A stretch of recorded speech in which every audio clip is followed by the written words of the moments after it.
Olá,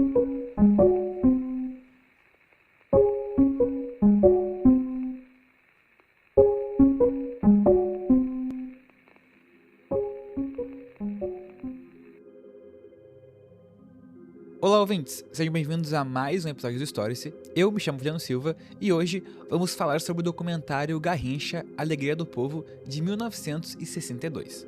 O filme retrata um Brasil que começava a consolidar sua imagem como país do futebol, tendo em Garrincha um de seus símbolos.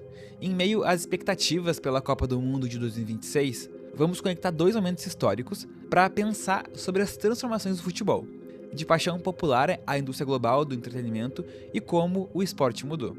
E ao meu lado, para entrar em campo comigo, está ela, Júlia Bart.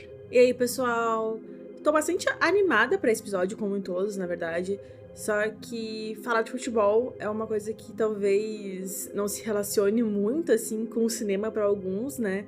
Mas eu acho que a gente conseguiu trazer uma boa liga aqui que vai fazer muito sentido. A ideia hoje é conectar um pouco, né, cinema, futebol, um pouco de história de novo, como a gente sempre faz. E é a primeira vez que a gente tá falando sobre futebol aqui no Stories, então acho que vai ser uma experiência interessante, né, de relacionar um pouco dessa paixão, né, popular, principalmente, né, no Brasil, e juntar, né, com o cinema, que é algo que a gente gosta bastante.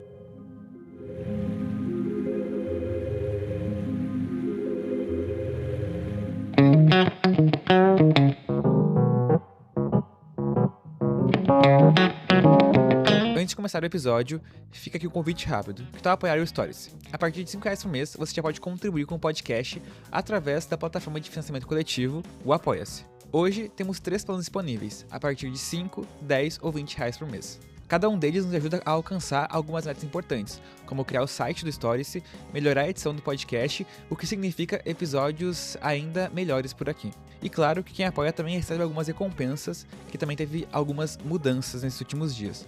O nome do apoiador pode aparecer nos episódios, tem acesso a um grupo para conversar com a gente e outros ouvintes, e também você pode sugerir um tema específico de episódio por Stories. Então, fica o convite, se você gosta do Stories e quer ajudar o projeto a crescer, dá uma olhada no Apoia-se. O link está na descrição desse episódio e também nas nossas redes sociais. E também agradecer aos nossos novos 3 apoiadores no Apoia-se, Matheus, Diego e Juliana. Esperamos que estejam gostando e que continuem apoiando. É isso, vamos para o episódio.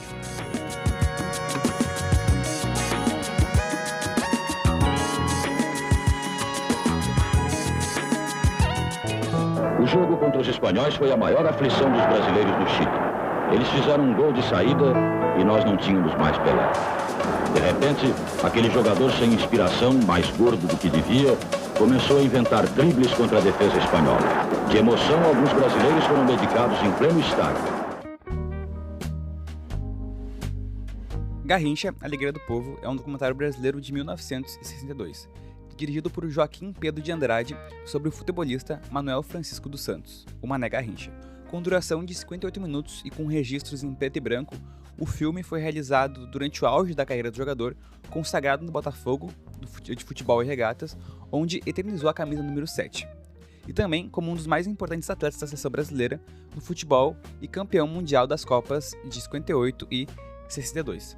Esse documentário, né, já dizer para quem quiser assistir ele está disponível de graça no YouTube, né, então ele está acessível.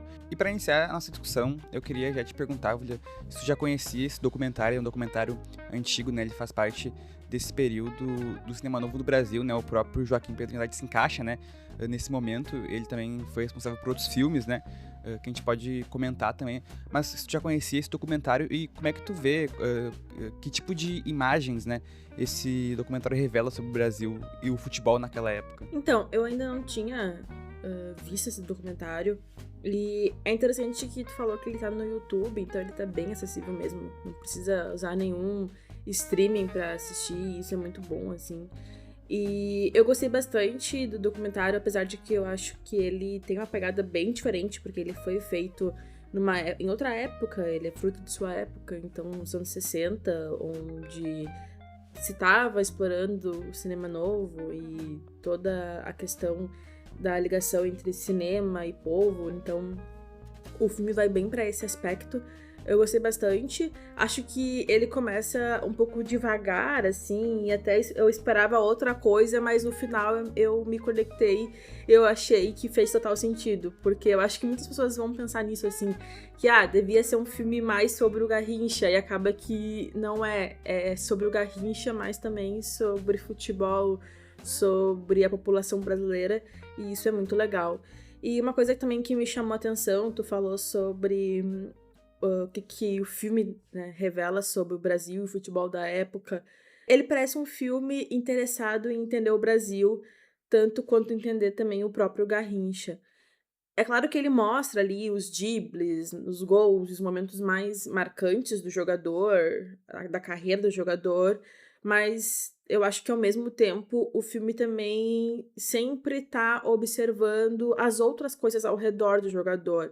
As ruas, o lugar onde ele frequenta, ele andando de trem, porque ele era uma dessas pessoas que é um craque que andava de trem, que ia jogar, ia pro CT de trem, né? Andava na rua com as pessoas. Também observa os trabalhadores ao redor ali, a população e a multidão, que eu achei muito legal, que eu acho que foi talvez um dos momentos mais marcantes do documentário, que é as multidões indo pro estádio. E isso tem muito realmente a ver com o momento em que ele foi produzido, em que o documentário foi produzido. Então, quando o cinema novo começava a ganhar força no Brasil, com essa proposta de olhar para a realidade brasileira e partir da experiência da classe trabalhadora, da classe popular. Então, em vez de focar só nesses grandes personagens, nessas pessoas que foram eternizadas, o Joaquim Pedro de Andrade também busca entender o país através das pessoas comuns. Esse documentário, ele vai ser, acho que, uma dessas primeiras representações também, digamos, do futebol brasileiro, né? Em filme, assim, em um registro. Então, inicia daí uma forma de retratar o nosso futebol a partir, né, dessa figura que vai se tornar uma figura muito simbólica e muito importante, né? E um elemento interessante em relação a esse filme, né, é que com o tempo, né, o filme original ele se deteriorou. Então, a versão que a gente tem disponível é uma versão restaurada, que foi apresentado na 63ª edição do Festival Internacional de Cinema de Veneza, em 2006. Então, tem até um debate se talvez algumas cenas ou partes do filme poderiam ter sido perdidas, né?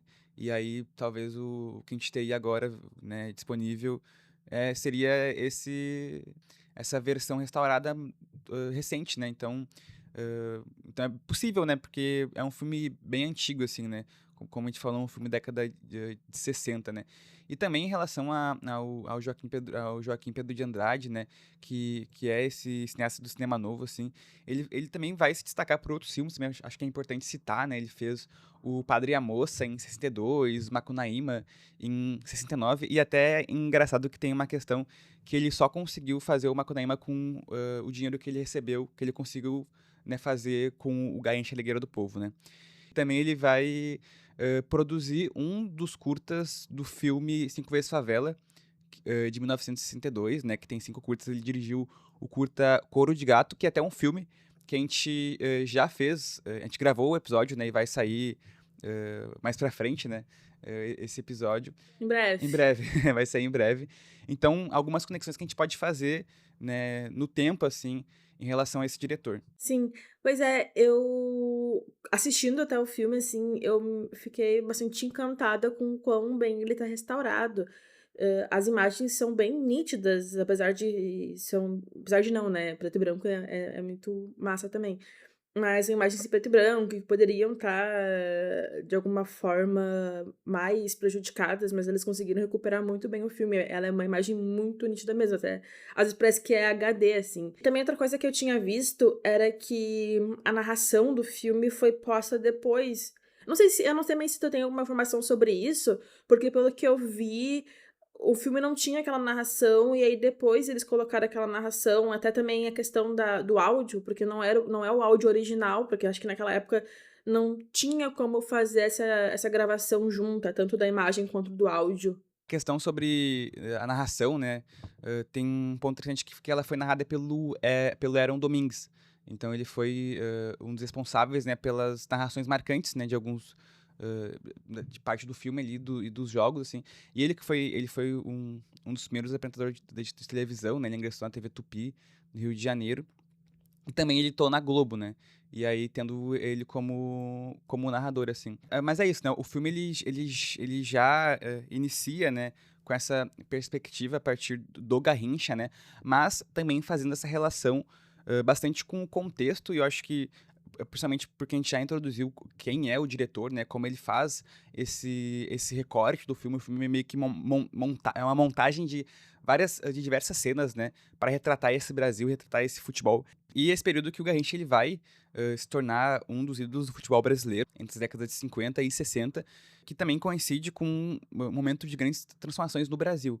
Então, o país ele vivia um processo acelerado de industrialização, urbanização e modernização. Isso, especialmente durante o governo do Juscelino Kubitschek, que é marcado pelo projeto desenvolvimentista, conhecido como 50 anos em 5, e pela Constituição de Brasília em 1960.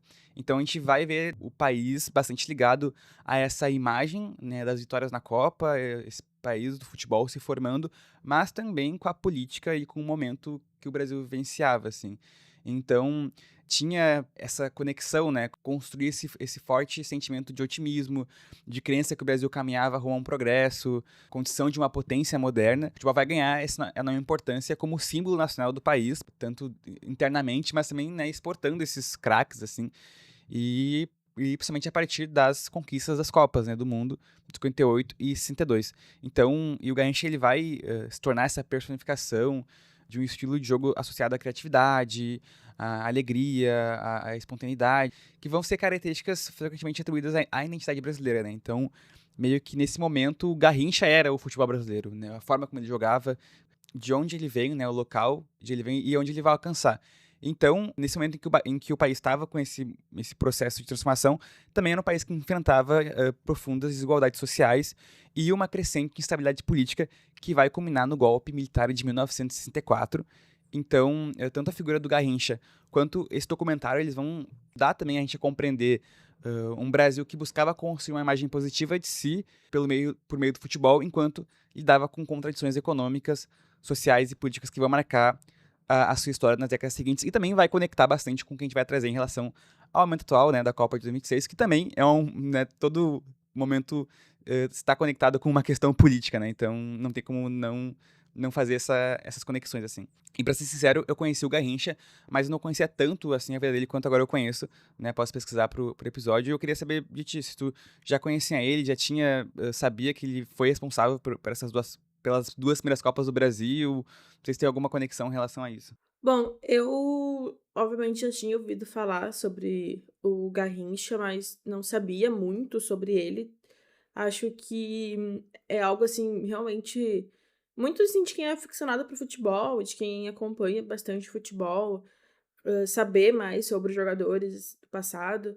Então, eu confesso que eu não sou a maior torcedora ou fã assim, de futebol, acompanho bastante algumas coisas. Atualmente eu acompanho mais ainda por conta do Matheus, então, que gosta bastante de esportes. Então, eu comecei a me interessar mais, né, recentemente. E aí, sobre o Garrincha, então, eu conhecia só mais a figura e sabia das Copas. Mas aí eu acho que o documentário, ele realmente traz essa perspectiva mais a fundo no personagem. Realmente apresentar essa pessoa além além ali do campo, apresentar além do... Se a gente pode falar assim, né, do jogador, da estrela. E desde o início, o documentário vai destacar as origens do Garrincha na cidade dele, em Pau Grande, que é uma pequena cidade operária do interior do Rio de Janeiro. E eu acho que dentro dessa visão próxima ao cinema novo que o diretor tem, vai interessar mostrar esse herói, entre aspas, que surge das camadas populares. E a gente sempre faz essa discussão do contexto da época e também do que se espera do documentário, do que quer se filmar naquela produção ali. Então, quando a Garrincha aparece dentro do documentário como alguém que nunca abandonou completamente suas raízes, porque ele acaba voltando para a cidade dele, e aí ele ainda joga futebol na cidade dele, com os amigos dele, ele vai no bar, ele mora na mesma casa com a esposa dele. E então, mesmo depois de ele se tornar um dos jogadores mais famosos do mundo, ele continua vivendo em Pau Grande, como eu falei antes, viajando de trem ou de ônibus para os treinamentos e convivendo com os mesmos amigos de antes da fama. Então o filme vai mostrar essas partidas improvisadas, esses momentos de descontração de uma vida que parece bem simples e que vai contrastar com uma imagem glamurosa que normalmente é associada aos grandes astros do esporte e mais ainda hoje em dia. Eu acho que antigamente até existia bastante isso nessa época, mas acho que hoje meio que já extrapolou. Então, ao mesmo tempo que existe essa construção quase que mítica, vamos falar a verdade, né? Quase que mítica em torno dele, ele também é apresentado como uma pessoa normal, assim, alguém capaz de realizar ali, como mostra o documentário, jogadas extraordinárias. E por conta das pernas dele, que a gente também vai entrar em assunto, né? Que ele tinha as pernas tortas. E isso também é incorporado dentro da narrativa do documentário. Mas eu acho que mesmo assim, o documentário fala: essa pessoa aqui é extraordinária, tem uma genialidade impossível de explicar, mas ainda assim ele é uma pessoa do povo, ele tem essa ligação com o povo, e ele vem das minorias, e ele volta para esse contexto da vida dele, sempre quando ele quer, sempre quando ele precisa, porque é essa ligação que ele tem.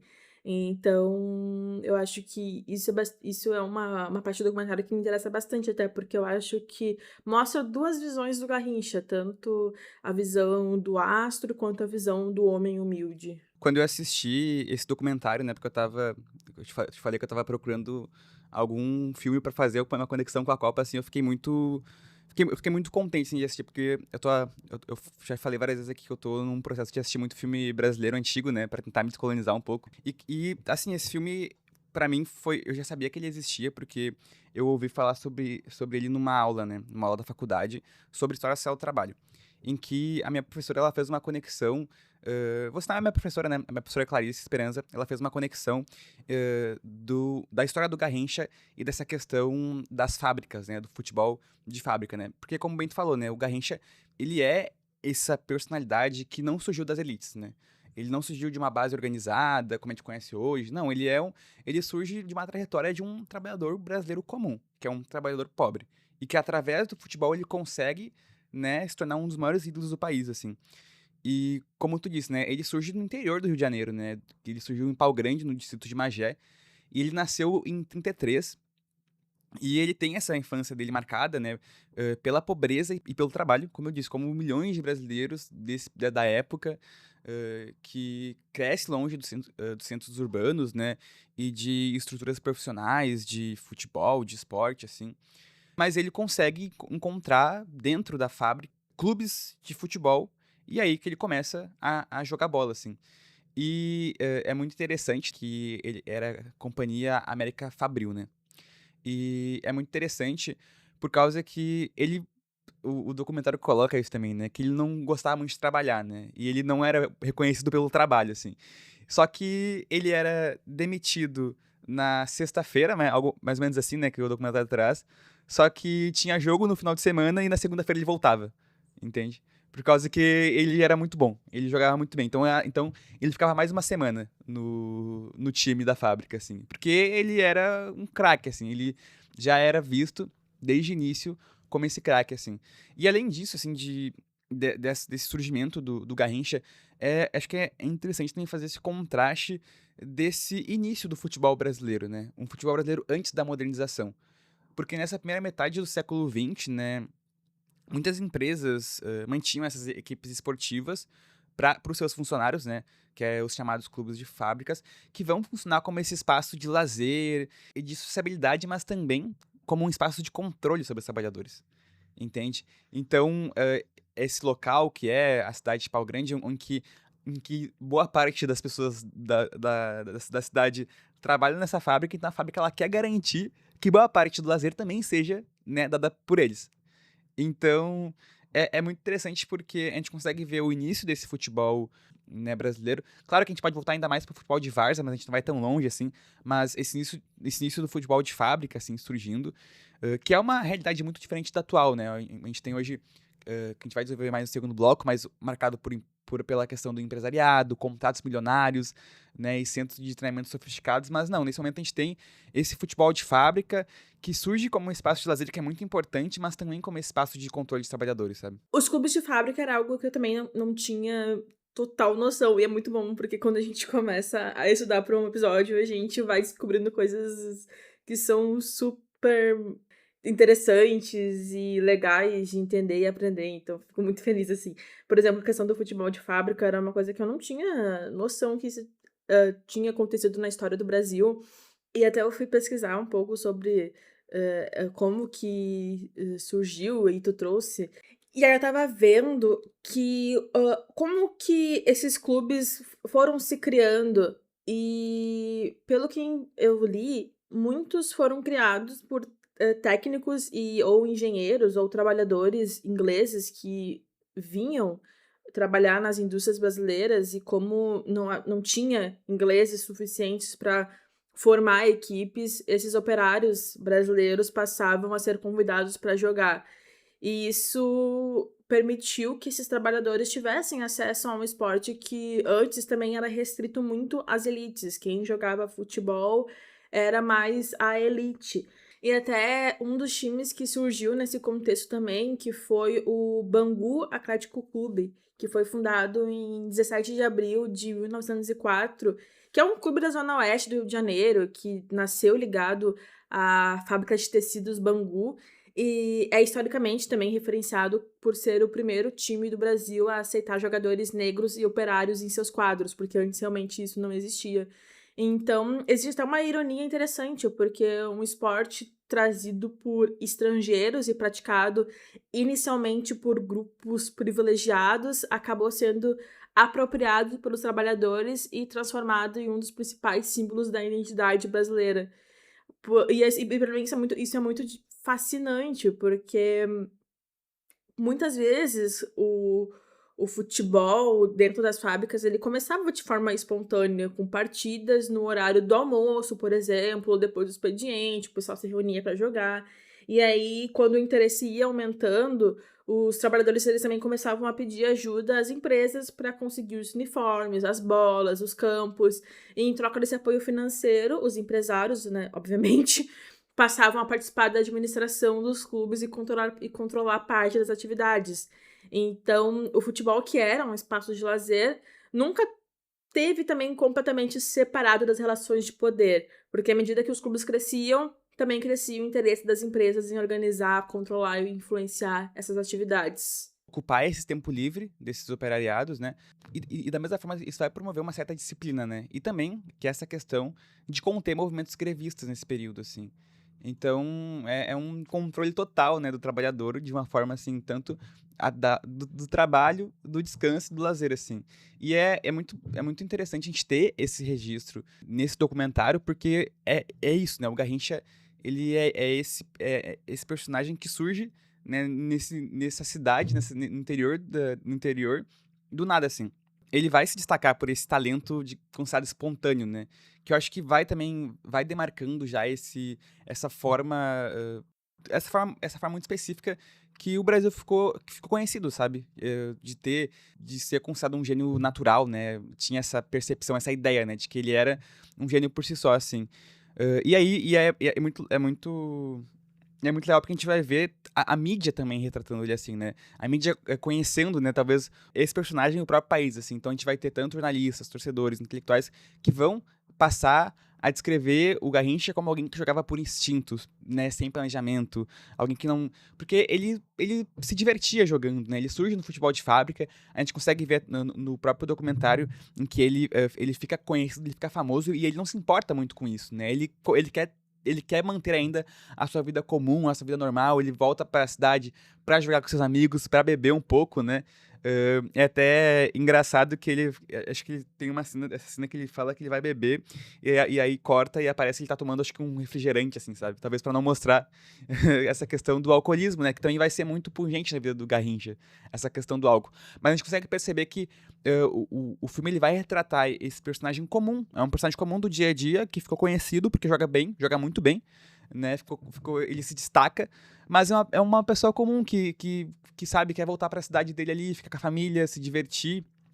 A gente tem cenas da família dele, né? A cena que fala das filhas dele. E acho que é uma cena muito preciosa, que é a cena dele dançando, né? Com as filhas dele, assim. E eu acho que o filme ele inicia, né? Já. Não sei se a palavra seria humanizando, mas retratando esse personagem comum do dia a dia, né? Eu acho. O filme começa com, acho que uns 15 minutos mais ou menos, só de ele jogando, mostrando as partidas dele e o futebol dele, assim, e dando bastante ênfase também na questão das pernas, como ele tinha as pernas tortas, e era algo que, se a gente falar de medicina, seria impossível para ele jogar com o biotipo dele, por conta das pernas que ele tinha e dos problemas que ele tinha. Então, até tem umas partes do documentário que eles falam com alguns médicos, e o médico fala, se a gente for ver aqui o raio-x, não era pra ele jogar, porque ele tem as pernas dessa forma. Mas isso fazia com que ele fosse especial, porque dessa forma ele tinha jogadas, tinha um jeito de jogar totalmente diferente dos adversários, e por isso ele conseguia se sair muito bem. Então, e aí também, se tratava com os médicos, mas eu acho interessante também que ele comenta, no caso o narrador, né, comenta que além dos médicos, o Garrincha também se trata com benzendeiras da comunidade dele. Então isso é e isso mostra, assim, essa questão também do quanto a população também está muito ligada à fé, à sua religião e aos seus dogmas. E o quanto ele também sabia da condição dele, ele sabia que ele tinha essa condição, de que provavelmente ele também sentia muita dor quando ele jogava. Mas a narração do documentário, ela é bem lírica, né? Ela puxa para um lado bem, tipo, poesia, assim, bem poético, fazendo alguns comentários. Eu acho muito bom também o comentário que ele faz sobre quando eles estão jogando na Copa, eu não sei se, eu não lembro, acho que era na Copa, assim, e daí tem um jogador que fala que ia fazer o Garrincha conhecer o nome dele, e o Garrincha chamava todos os jogadores de João. É muito... Porque pra ele, tipo, não tinha diferença, assim, qualquer um que viesse era um João, tá ligado? Então pra ele não tinha diferença, ele ia passar por cima de todos. E aí ele fala, eu nem sei quem é esse cara, tipo, não conheço. E é engraçado porque o próprio Garrincha, ele fala que ele descobriu que ele tinha as pernas tortas pelo jornal, né? Nem ele tinha essa percepção, né? Porque o jornal começou a falar que ele tinha as pernas tortas, aí ele descobriu, assim. E tu citou as Copas, né, que a gente tem no filme, duas Copas que aparecem, né? A Copa de 58, que é essa conquista inédita, né? A primeira conquista do Brasil, que foi realizada na Suécia, em 58, e, né, foi a primeira vez que uma seleção não europeia conquista um mundial em solo europeu. Então, é interessante porque o Brasil, ele carregava meio que um trauma, porque tinha perdido a Copa de 1950 pro Uruguai, né, no Maracanã, e aí que foi o episódio conhecido como Maracanaço, e aí... Então, e aí foi também criando meio que uma percepção que o Brasil não tinha um equilíbrio emocional para vencer decisões importantes, e, né, essa Copa que surge tanto o Pelé com 17 anos e o Garrincha com 24 anos. Então a gente tem aí esses dois personalidades que vão revolucionar o futebol brasileiro, o ataque brasileiro, assim, por assim dizer. E como eu disse, essa conquista ela vai se conectar muito com a questão, com o período que o Brasil estava vencendo, né? Que é a industrialização, a construção de Brasília, o governo do JK. E, né, e aí o Brasil vai se consolidando de novo depois de 4 anos na Copa de 62, que é a Copa conhecida como a Copa do Garrincha, que é a Copa realizada no Chile, em que... pouco antes do torneio também, o país estava passando por terremotos, isso é muito interessante, sim. E é nessa Copa que o Garrincha ele vai destacar ainda mais, porque o Pelé ele passa por uma lesão. Então o Pelé não consegue jogar um dos jogos, e aí o Garrincha ele fica no auge dele absoluto, né? Então ele vai ser um momento em que muitos historiadores do futebol, né, sobre história do futebol, colocam que vai ser a maior atuação individual da história das Copas, né? Que é a performance do Garrincha, que vai se destacar, né? E o Brasil aí vence a Copa, e aí a gente vai tendo já né, depois de 2 Copas consecutivas, né, tendo vitória, essa imagem do Brasil como esse país do futebol, né, cada vez mais se consolidando, assim, né. Mas a gente vai perceber que o Garrincha vai jogar ainda uma 3ª Copa, mas ele não vai conseguir se manter, né. E, claro, também pela questão pela própria questão que tu falou, Julia, dessa questão das pernas dele, né. Que ele conseguiu se manter por um tempo, né, sem desgaste físico, mas após isso vai cobrando, né. A perna dele vai cobrando e ele não vai conseguir manter o futebol que ele acabou se destacando, assim. E é bom a gente pontuar também essa questão que a gente falou, que no filme a gente tem 2 personagens, né, que é o Garrincha e o Povo. E a gente consegue ver o Povo a partir dessas cenas do filme, que é das arquibancadas dos jogos da Copa, em que vai também mostrando como se constrói tanto o Garrincha, mas como se constrói esse povo que vai se apaixonar pelo futebol, pelo próprio futebol brasileiro, que vai se apaixonar pelo Garrincha, sabe? Que vai gostar de ver esse futebol brincalhão, divertido, quase teatral, né? Meio que colocavam o Garrincha como o Chaplin, né, do futebol brasileiro. Porque ele se divertia também, né?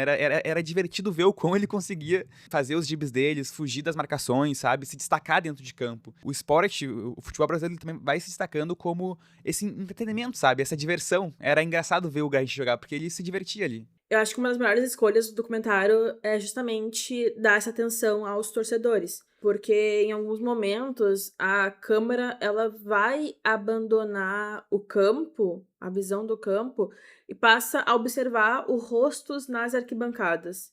E aí aparece a ansiedade, a tensão, o medo, a alegria e a raiva e também a euforia de quem tá acompanhando a partida. E é muito significativo a gente ver essas pessoas torcendo e é a cara do Brasil, tá ligado? É uma coisa assim que dá uma certa emoção na gente, enquanto brasileiro, ver essas pessoas que estavam ali vivenciando aqueles momentos icônicos, basicamente, do futebol. E isso também vai dialogar, até a gente falou um pouco sobre o cinema novo, e eu acho que essas cenas, elas dialogam diretamente com essa proposta, porque o interessante não é estar apenas no ídolo, mas também nas pessoas comuns que vivem aquele espetáculo. E, de certa forma, o filme ele sugere que o Garrincha só pode ser compreendido através da relação que ele estabelece com a torcida. O ídolo, o mito, ele só existe porque existe um povo que também o admira. Isso é fato. Então, que sofre com ele também, né? E que vai comemorar com ele as suas vitórias. Depois do jogo, a gente vê a multidão deixando o Maracanã e retornando aos subúrbios em trens lotados, retornando às casas. Então, como eu falei, é muito poético como o documentário vai abordar essas imagens e a narração, porque parece que é um fim de domingo ali, tá terminando o domingo, e uma nova semana tá começando, uma nova semana de trabalho, de tarefas, de vida acontecendo, e para depois essas pessoas voltarem a esse estado de euforia, a esse estado de lazer, só nos finais de semana, de novo. E eu acho que essas imagens, elas dizem muito sobre o papel do futebol naquele Brasil dos anos 60. O estádio, ele é quase como um espaço de ritual, e que eu acho que hoje em dia também é, só que com menos, talvez com menos peso.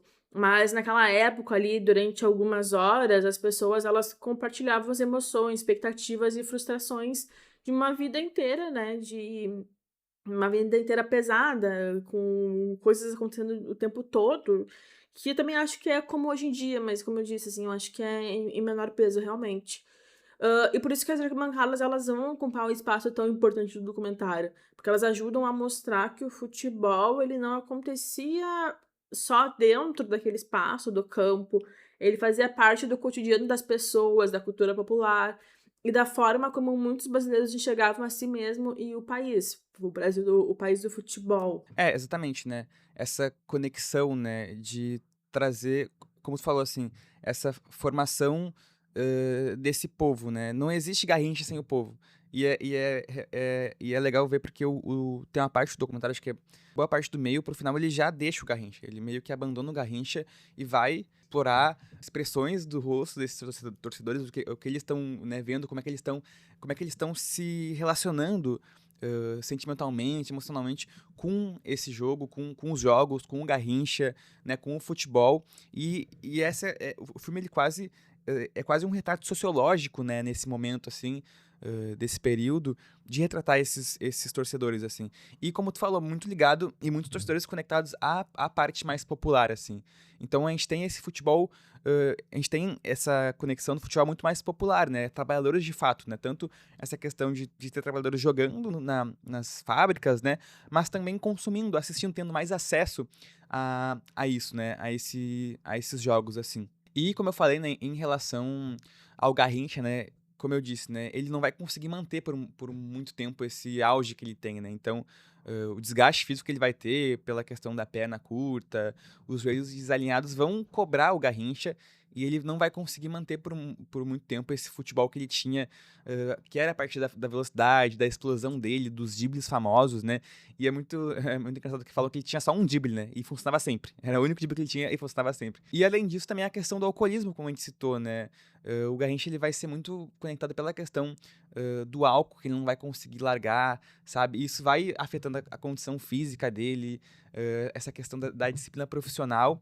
E também a própria carreira dele no Botafogo, ela vai ser marcada por salários baixos, por contratos ruins ou mal negociados, sabe? Até colocando ele como se não soubesse muito bem o que estava fazendo, sabe?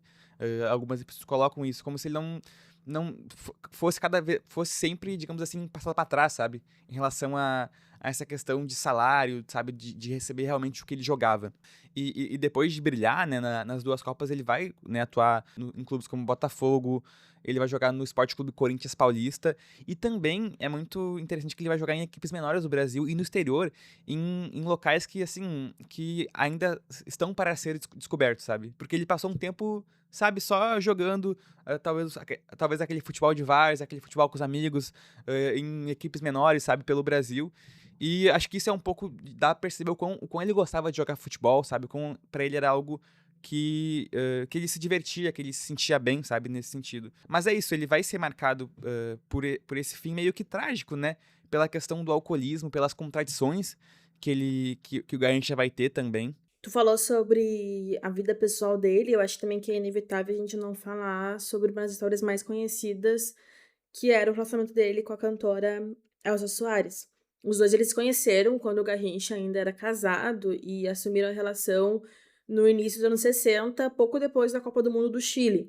E na época, a maior parte das críticas da imprensa e da opinião pública recaía sobre a Elza.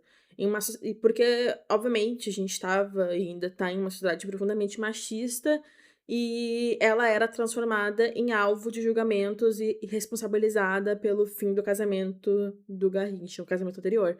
Enquanto o Garrincha ele continuava sendo essa celebridade como herói nacional, a Elza ela carregava esse peso da condenação pública, porque obviamente ela era mulher, então a culpa dele ter se separado era dela, como pensam as pessoas da época, até hoje em dia algumas pessoas pensam assim.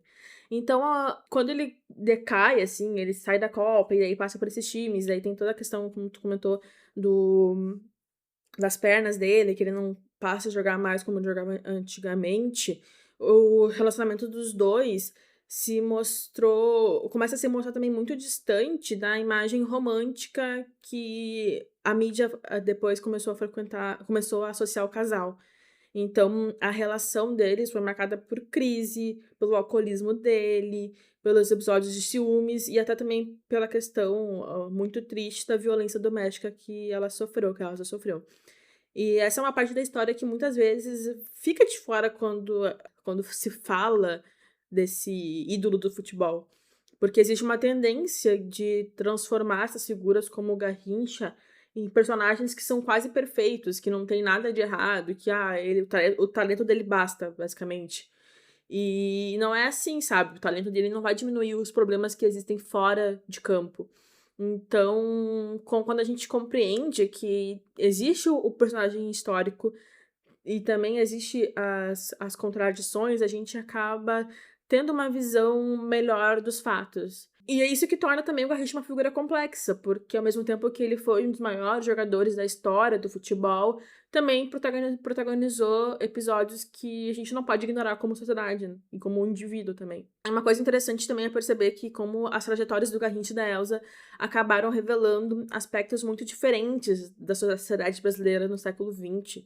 Porque o Garrincha ele se tornou um símbolo do futebol brasileiro, um jogador que muitos colocam ao lado do Pelé e outros maiores da história. E já a Elza, ela transformou a vida dela, que foi marcada pela pobreza, pelo preconceito, pela violência e pela exclusão, em uma obra artística gigantesca.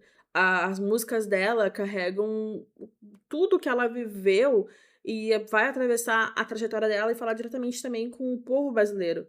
Então, de certa forma, os dois que viviam das margens da sociedade brasileira alcançaram um reconhecimento extraordinário, isso é inegável, mas enquanto o Garrincha ele ficou eternizado, principalmente pela questão dos dribles, pela conquista dentro de campo, a Elza conquistou um legado que continuou crescendo até os últimos dias da vida dela. Inclusive, foram lançados álbuns póstumos da carreira da Elza.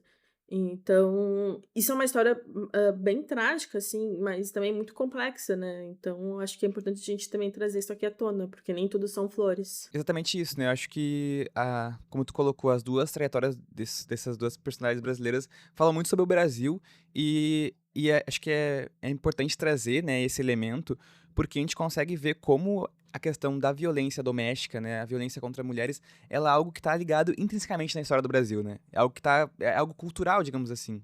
Hoje se faz essa denúncia, né, de como o machismo ele é estrutural, assim, ele tá na estrutura. Então acho que é importante trazer isso porque é um reflexo, né? Porque se hoje esse debate ainda é muito pungente, né? No Brasil, a gente está falando de um dos anos que inicia com mais feminicídio. Então, acho que é um tema ainda muito importante de se debater, porque a gente consegue ver como historicamente isso foi sendo construído na cultura e também pensar como é que a gente pode combater isso, né? Lidar com essas questões e trazer esses debates em relação à violência contra a mulher. Então, acho que é uma reflexão bem importante, assim. E é isso, né? O Garrincha, ele vai ter esse fim meio que trágico, né? Porque ele vai falecer em 1983, aos 49 anos, então ele morre muito cedo, e em decorrência dessas complicações, né? Relacionadas ao alcoolismo, relacionado a esse fim em que realmente ele não conseguiu se manter, também tanto financeiramente, problemas de saúde, né, a questão da relação com a Elza, assim, a gente vai ter esse fim trágico dessa personagem brasileira, e a pergunta que fica, né, qual o legado, qual o futebol, né, qual tipo de futebol que foi construído, né, que país foi construído nesse momento do Garrincha, também que tipo de futebol que o documentário ele quer retratar a partir disso, que a gente consegue também fazer conexões com o futebol atual e com a Copa de 2026. O árbitro da Somália, Omar Abdul Kadir Artan, fez um grande desabafo depois de ter sido barrado de entrar nos Estados Unidos para participar da Copa do Mundo. No relato feito ao The New York Times, o árbitro disse que está decepcionado e que estava apenas tentando realizar o maior sonho da sua vida, que era participar da Copa. E essa Copa, né, essa Copa atual, que representa um futebol muito mais globalizado, muito mais comercializado, e que vai ser a maior Copa da história, né, com 48 seleções, 104 partidas e uma organização compartilhada entre 3 países, que é os Estados Unidos, infelizmente, o México e o Canadá. E esse evento ele movimenta bilhões de dólares em direitos de transmissão, patrocínios e marketing, enquanto os jogadores se tornam marcas globais e a experiência do torcedor é cada vez mais mediada por plataformas digitais, redes sociais e grandes empresas. Então, o futebol, ele continua despertando paixão popular, como a gente consegue perceber, mas ele também se consolida como uma das maiores indústrias de entretenimento e de lucro no mundo. Então, é interessante trazer essa questão pelo contraste, né? De um futebol que a gente estava falando, que era um futebol que surge nas fábricas, que surge pela criatividade, pela espontaneidade, para um futebol hoje, né? Não só o brasileiro, mas, digamos assim, como está o futebol mundial, que é um futebol globalizado e ligado principalmente à questão do comércio, né? A questão da comercialização, das apostas, das apostas milionárias, das bets, né? Então, como isso está tudo relacionado de alguma forma. Eu até estava lendo uma matéria que saiu na Super Interessante de maio, eu acho, ou junho, agora eu não lembro, que traz essa questão sobre a Copa nos Estados Unidos.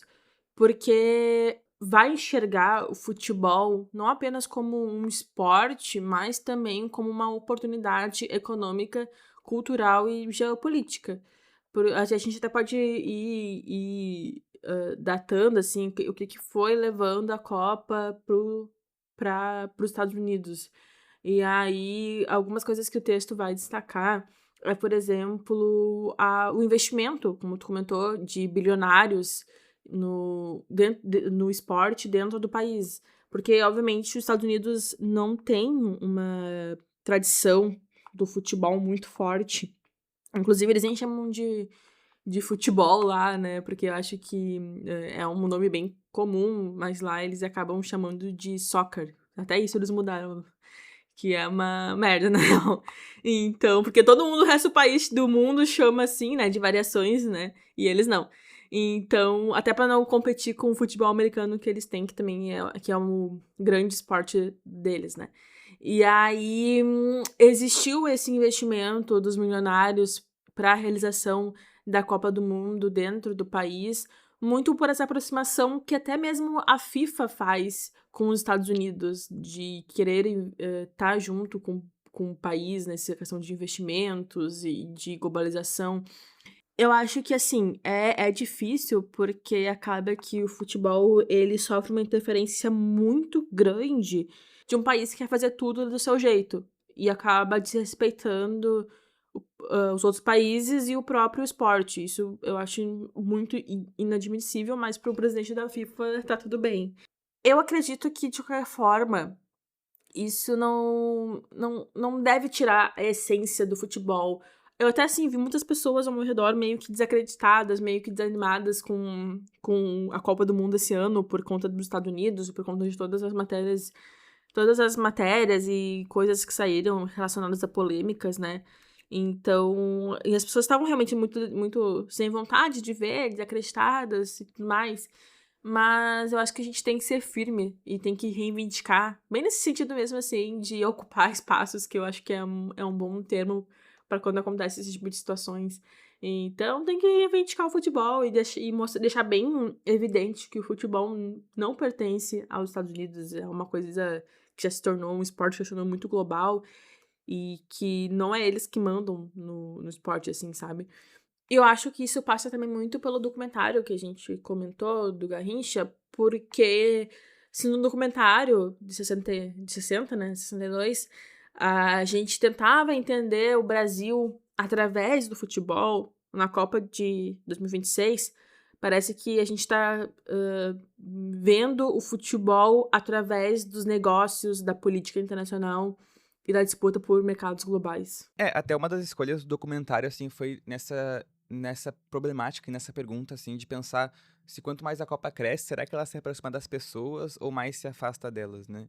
E aí trazer essa trajetória comum do Garrincha para conectar com algo que é algo totalmente globalizado, que é a Copa hoje em dia, assim. E a gente tem hoje, né, o presidente da FIFA, que é o Gianni Infantino, em que ele foi questionado em uma entrevista sobre essa relação da questão política, né, e da própria relação dos Estados Unidos em relação à Copa, né, principalmente porque uma semana antes de iniciar a Copa, a gente tá gravando mais ou menos 2 dias que iniciou a Copa, e uma semana, né, na semana que tava para iniciar, a gente teve várias notícias de várias ações arbitrárias, autoritárias em relação dos Estados Unidos de delegações, de comissões que foram chegando, né, no país para disputar a Copa e que foram impedidas, né? Que sofreram preconceito, revistas desnecessárias, sabe? Enquanto no México, os caras estavam sendo recebidos com festa, com cultura, né? A partir da cultura mexicana, sabe? Com toda aquela alegria. Não, nos Estados Unidos as comissões tiveram que sair para ser revistadas, sabe?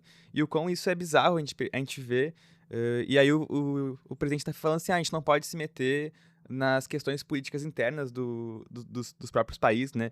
A gente teve até o caso do árbitro somálio, o Omar Artan, que ele foi impedido de entrar nos Estados Unidos, e ele é um dos árbitros mais conhecidos, né, da África de forma geral, assim, e um dos mais famosos. Ele foi cortado de acessar o país sem nenhuma justificativa cabível, assim, sabe? Uma justificativa que faça sentido. Simplesmente porque os Estados Unidos não quis que ele entrasse no país, assim.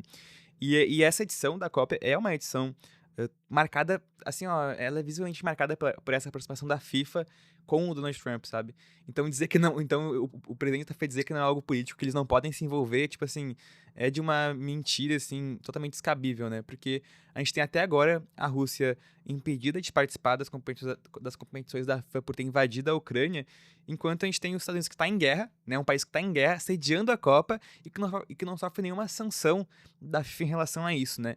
E aí tem até defesas já de historiadores falando que essa é a primeira vez que um país em guerra cedia uma Copa do Mundo, sabe? Então a gente consegue ver, assim, essa aproximação da FIFA em relação ao Donald Trump, porque até em novembro de 2025, a FIFA ela criou um prêmio, um prêmio específico seu, que era um prêmio da paz, para dar pro Trump, sabe? E aí, um mês depois, né, a gente tem o início de 2026, o Trump iniciando, né, o ano sequestrando o Nicolás Maduro na Venezuela, sabe? E sabendo que ele foi premiado pela FIFA, né, um prêmio da paz, sabe? Olha essas contradições que a gente consegue ver, assim. E, além disso, de coordenar ataques juntos de Israel contra o Irã, sabe? Então, um país que está em guerra, que fomenta guerras, sediando a Copa. E a gente tem essas falas, né, colocando ao lado dessas falas do presidente da FIFA falando que, não é, que a Copa não é algo político ou que ele não pode se envolver na política de um país internamente, sabe? Parece que é 2 pesos, 2 medidas. No caso, a gente vai favoritar um país e penalizar outro país, e isso evidencia uma hipocrisia, como tu bem pontuou. É político, é econômico e é justamente o que essas figuras de renome, né, Trump, o presidente da FIFA e tudo mais, é justamente eles que mandam e eles vão dizer o que vai e o que não vai. E, sinceramente, eu fico bastante chocada, assim, o quanto as pessoas estão meio que naturalizando esse tipo de situação. E eu acho que precisava, assim, eu sou muito a favor do boicote, assim, sabe? Do tipo, cara, não vamos jogar. Eu sei que isso, assim, implica em muitas questões, porque, obviamente, uma seleção que for boicotar a Copa vai sofrer várias penalidades, os jogadores também podem sofrer várias questões em relação a financiamento, e isso prejudicaria e muito, mas, sei lá, se fosse vários países, não sei. Só que realmente atualmente a gente tá num momento mundial onde parece muito ok fazer qualquer coisa desde que tu seja uma grande potência. E isso é algo bastante pesaroso, de verdade, porque acaba que a própria Copa não tem aspecto de Copa, não tem o sentimento de Copa. E o que deveria ser um evento mundial de união, basicamente, dos países, né, de confraternização, de convivência, acaba sendo minado por questões que não fazem sentido, sabe? Por exemplo, o Haiti, que teve que trocar a camiseta. Teve que trocar o uniforme porque fazia referência à história nacional. E a história nacional deles. Então, isso também é incabível, assim, cara, a Revolução Haitiana, deixa os caras, tá ligado? Eles têm orgulho da história deles, e daí eles não podem usar a camiseta, tiveram que trocar a camiseta. Inclusive no jogo que aconteceu. Vai ficar um pouco datado essa parte, né? Mas o jogo aconteceu do Haiti, Escócia, eles jogaram com uniforme secundário. Porque eles não podiam usar a camiseta do primeiro uniforme deles. E isso é incabível também, sabe? Então, assim, tudo bem tu fazer referências históricas de um país, né? Estados Unidos, por exemplo, tudo bem. E aí o Haiti não pode. Por favor. Mas, assim, eu fico bastante pesarosa, como eu comentei, mas eu sinto que a gente tem que ainda assim ocupar os espaços, né? Do tipo, não vou torcer pro Brasil esse ano porque a situação dos Estados Unidos tá uma merda.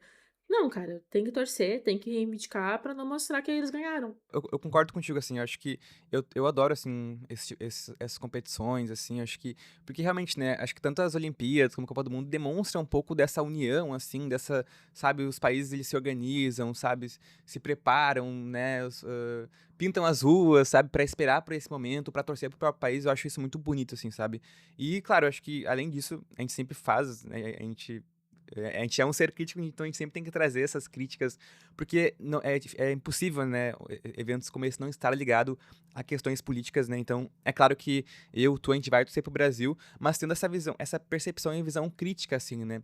E tu falou sobre essa questão de boicote. Eu lembro que teve tentativas de boicotar na Copa de 22, né?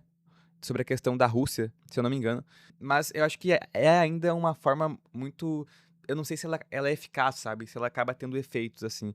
Porque, como tu falou, parece que cada vez mais se legitima a forma como a política do Trump se dá, a forma como a política autoritária dele se dá, tanto na América Latina, na Europa, sabe? Os fomentos da guerra, sabe?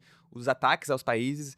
E cada vez a gente vai meio que legitimando esse momento, sabe? E aí fica aquele debate meio clichê, assim, como é que bem clichê de história, assim, como é que na Alemanha nazista aconteceu o Holocausto, sabe? Porque as pessoas, quando souberam, vai legitimando, sabe? Tipo assim, a gente vai ter esses órgãos nacionais, essas grandes potências legitimando e financiando, sabe? E auxiliando nesses processos, assim. E ainda a gente tem... Acaba se naturalizando. Isso, acaba se naturalizando, né?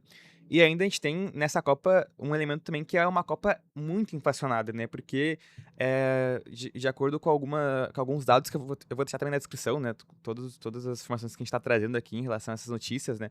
Que eu peguei do Next Jornal, que é sobre a questão dos ingressos, né? Que a gente está tendo um dos ingressos mais caros da história da Copa do Mundo. Então, a gente tem, tipo assim, poucos tickets com venda inicial a $60 e o restante, assim, outros assentos, na maioria dos jogos custa algumas centenas de dólares. Então é uma Copa também marcada muito por essa questão do comércio, que a gente falou, dessa questão de lucrar, né? E além disso, como eu também citei, né? O mercado das bets vai, assim, ó, lucrar horrores em relação a essa Copa. Então, até que uma consultoria especializada da H2 Gambling Capital estima que cerca de $60 bilhões serão movimentados em apostas no período, né, da Copa, que é um acréscimo de 71% em relação à edição anterior. Então, a gente consegue perceber de um esporte que surge no Brasil, né, a partir, né, dessa história que a gente trouxe do Garrincha, para algo que é totalmente comercializado, né, totalmente rentável, assim, né, meio que os grupos, as empresas de aposta, sabe, e empresas de forma geral viram que é uma das formas de entretenimento mais lucrativa, né, e eu acho que por isso que está muito conectado a essa questão da FIFA tentando acessar cada vez mais os Estados Unidos, fazer essas conexões políticas, são conexões políticas, para lucrar cada vez mais, sabe? Eu acho que é algo que tá muito interligado. Sim, e aí eu tava até vendo alguns relatos também de torcedores que foram pra Copa nos Estados Unidos e que foram mais para aproveitar o clima do que para comprar ingressos, porque, obviamente, tá muito caro os ingressos e as pessoas não têm condições. Aí a gente contrasta com os jogos que tiveram até agora, até o momento que a gente tá gravando esse episódio, em que vários lugares dos estádios estavam vazios, praticamente. Sem torcida, porque, obviamente, as pessoas não têm condições de comprar esses ingressos, as pessoas que viajam para os países, dos Estados Unidos, inclusive, praticamente, né? E também pela questão de que muitos visitantes de outros países que acompanham a Copa normalmente, acabaram também não indo, porque consideraram que não seria muito difícil de entrar nos Estados Unidos. Muitos países acabaram tendo também uma dificuldade a mais para que os seus torcedores entrassem.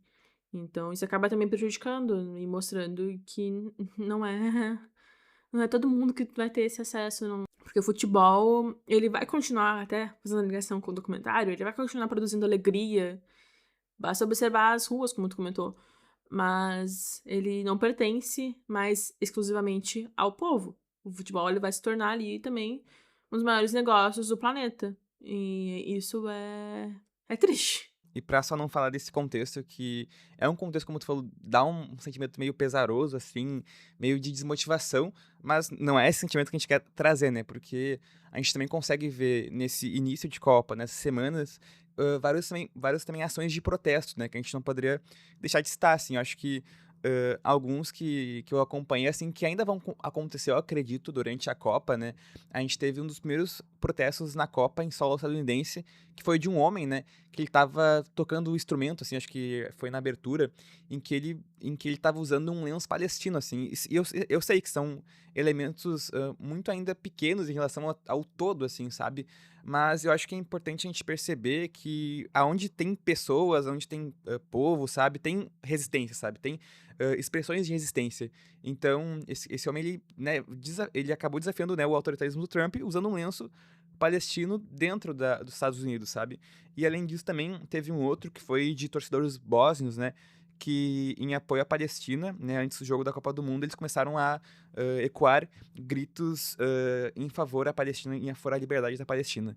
Entender também que o futebol, ele é sim um espaço político, ele é um espaço de disputa em que a gente tem que disputar, como tu falou, tem que ocupar os espaços, tem que indicar, né, esses espaços, espaço de massas, espaço popular, porque ele desperta essa solidariedade de classe, sabe? Então, a gente traz esse lado desse futebol globalizado porque o problema não é a Copa, o problema não é o futebol, o problema de fato é o capitalismo, sabe? Então, para a gente também... Sim, sempre. O problema é o capitalismo, não é o futebol. A gente não quer trazer aqui que o problema é o futebol, não. O futebol é incrível, é maravilhoso, a gente gosta de assistir, a gente gosta de acompanhar, a gente quer torcer pro Brasil. E é importante a gente ficar atento a isso, né? A essas ações de solidariedade, de apoio, sabe? De resistência, né? Essas formas de resistir a essas ações autoritárias que a gente viu da FIFA, dos Estados Unidos, do Trump, e demarcar que o problema, sim, é o capitalismo e não o futebol.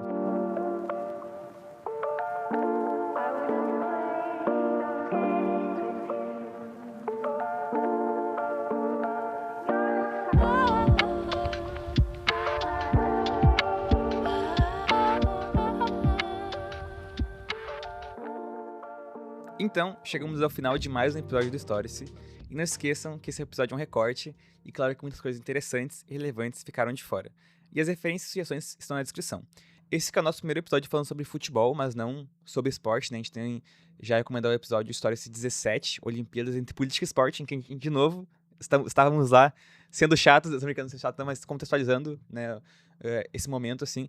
E a gente tentou fazer a mesma coisa, né, em relação à Copa do Mundo, trazendo primeiro, né, um documentário, que é o documentário do Garrincha, para falar um pouco sobre, digamos assim, um pouco das raízes do futebol no Brasil. Claro que a gente não foi tão digamos assim, no início do futebol de várzea, assim, mas, né, trazendo esse contexto do futebol das fábricas, como surge, né, essa personalidade que é o Garrincha, um pouco também desse contexto do Brasil surgindo como país do futebol, para fazer esse contraste com o que a gente tem hoje, né, que é um esporte globalizado, um esporte que hoje um esporte hoje que está muito conectado com as grandes empresas, muito dentro dessa questão do capitalismo que a gente falou, que a gente trouxe, né, da questão de ser rentável, das bets, sabe, de ser algo comercializado, para fazer um pouco desse contraste, né, e fazer um pouco dessa análise e trazer essa crítica ao que a gente tem hoje em dia, a essa Copa de 2026, né, como ela foi organizada, como ela está se dando e como ela vai se dar, né, então é um pouco desse